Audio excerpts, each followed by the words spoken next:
السلام علیکم، زما نوم دی امید همدرد. تاسو ټول ته ښه راغلاست وایم. نن چې دی زه تاسو ته د فلیپ فیشر یو کتاب تشریح کوم چې د کاروبار په باره کې دی. مخکې د دې نه چې زه تاسو ته دا تشریح کوم، کولی شئ چې زما یوټیوب سبسکرایب کړئ او نور ورونو سره یې شیر کړئ چې ټول ته زده کړه وکړو. د دې کتاب نوم دی Common Stocks and Uncommon Profits.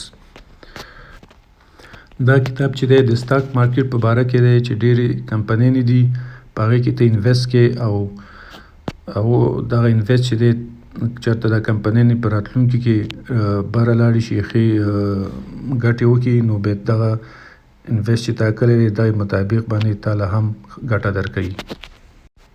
نو ته نشي کولی چې په هر کمپنۍ کې انویسټ وکړي.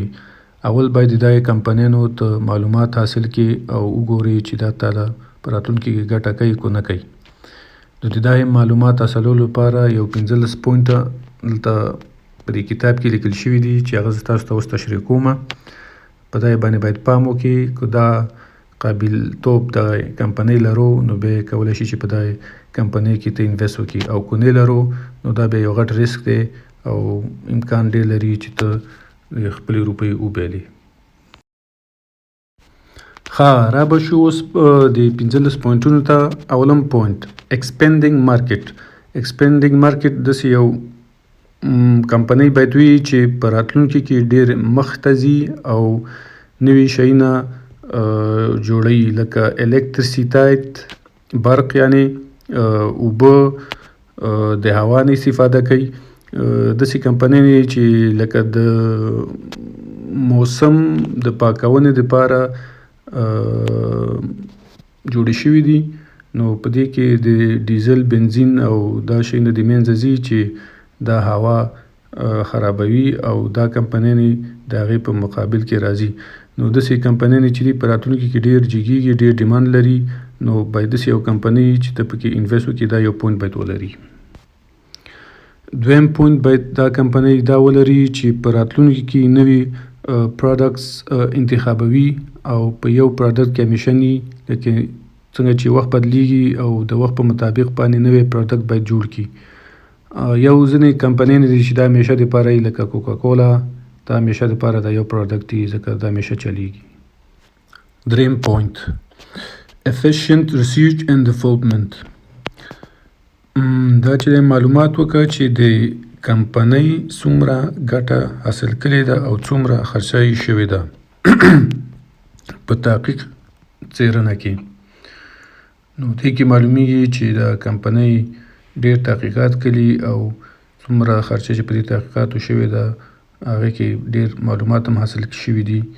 نو دا یو ښه پوینټ دی د دې کمپنۍ او دا باید وسنجول شي. څلورم پوینټ above average sales organization. د دې کمپنۍ باید د نورمال ډول نه یې ډېر خرڅلاو شوی وي، نو دا باندې باید ډېر پام سړی وکړي. پنځم پوینټ handsome profit margin. کمپنۍ کې باید ګټه دومره وي چې کله سخت وخت هم په راشي نو دې باندې ډېر تاثیر نه کوي، نو ګټې باید ډېره ښایي. شپږم پوینټ keeping that profit margin. که اوس دونه ګټه نه کوي خو په راتلونکي کې باید ډېره ګټه وکړي دا کمپنۍ، او څه مصرفونه چې په راځي هغه څومره چې کمیږي هغونه باید کم کړي. اووم پوینټ great labor relations. دا کمپنۍ باید خپل کارکوونکو سره د انسانانو په څیر چلند وکړي، ځکه چې خپل کارکوونکي دې ښه وساتل نو هغه ته له ښه کار هم کوي او په دې طریقه باندې ستا کمپنۍ مخته ځي. نو دا ډېر مهم پوینټ دی چې دا کمپنۍ باید دا پوینټ ولري. اتم پوینټ awesome executive relations. منیجران د دې کمپنۍ باید تکړه وي چې کارګرانو ته ښه لاره وښایي. مطلب د منیجر باید دا خوبیانې ولري چې څنګه سي خپل کارګر سره خبرې وکړي او څنګه سي دا کارګر پوه کړي چې هغه کار سمې ته ویسي. نهم پوینټ depth in management. دا باید داسې نه چې د یو نفر شو وي او هغه چې شوی مخ شاندې کېږي. نه، دې کمپنۍ کې هر څوک کولی شي یو نظر پیش کړي او د هغې په نظر یې ښیي، په د هغې په مطابق باندې کار هم وشي. نو او نور چې دی نور کوم تکړه انسان کارګر را پیدا شو هغه باید دې کار کې ونیسي. دا خوبیانې باید دا کمپنۍ ولري. 10م پوینټ: ګریټ کاست انالیټکس.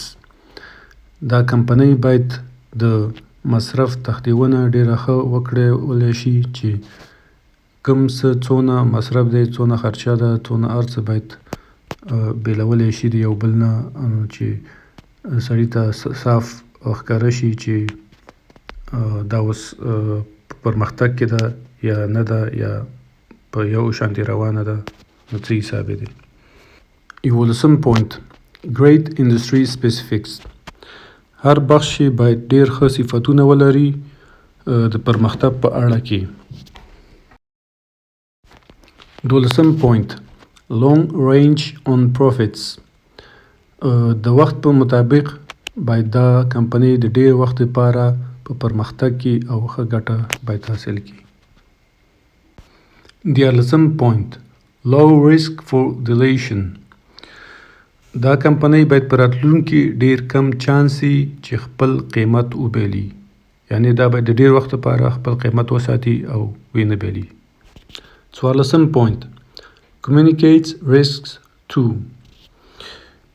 دا کمپنۍ باید د دې کمپنۍ کارونکي باید یو بل سره ښه اړیکې وساتي، هم باید ښې خبرې یو بل سره شیر کړي او هم بدې خبرې په کار کې، نه یوازې ښې باندې مصلحت کوي او په بدې نه، په بدو باید هم مصلحت وشي چې هغه ښې ته ورسیږي.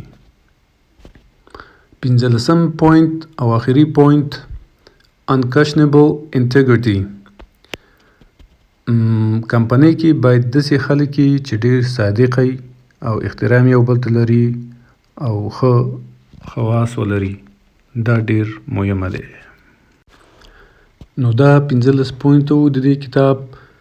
نو هر وخت چې په سټاک مارکیټ کې انویسټمنټ کوو نو په دې پوینټونو باندې نظر ونیسئ او دا ښه وسنجوئ چې خدای نخواسته چېرته تاوان ونه کوي.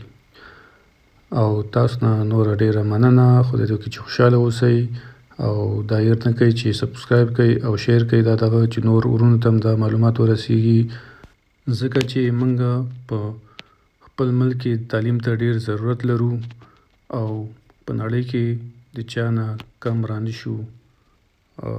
نو شیر کوي دا چې زموږ ورونه نور معلومات هم حاصل کړي او داسې موږ مخې ته لاړ شو. ډېره مننه. تر بیا پورې د خدای په امان.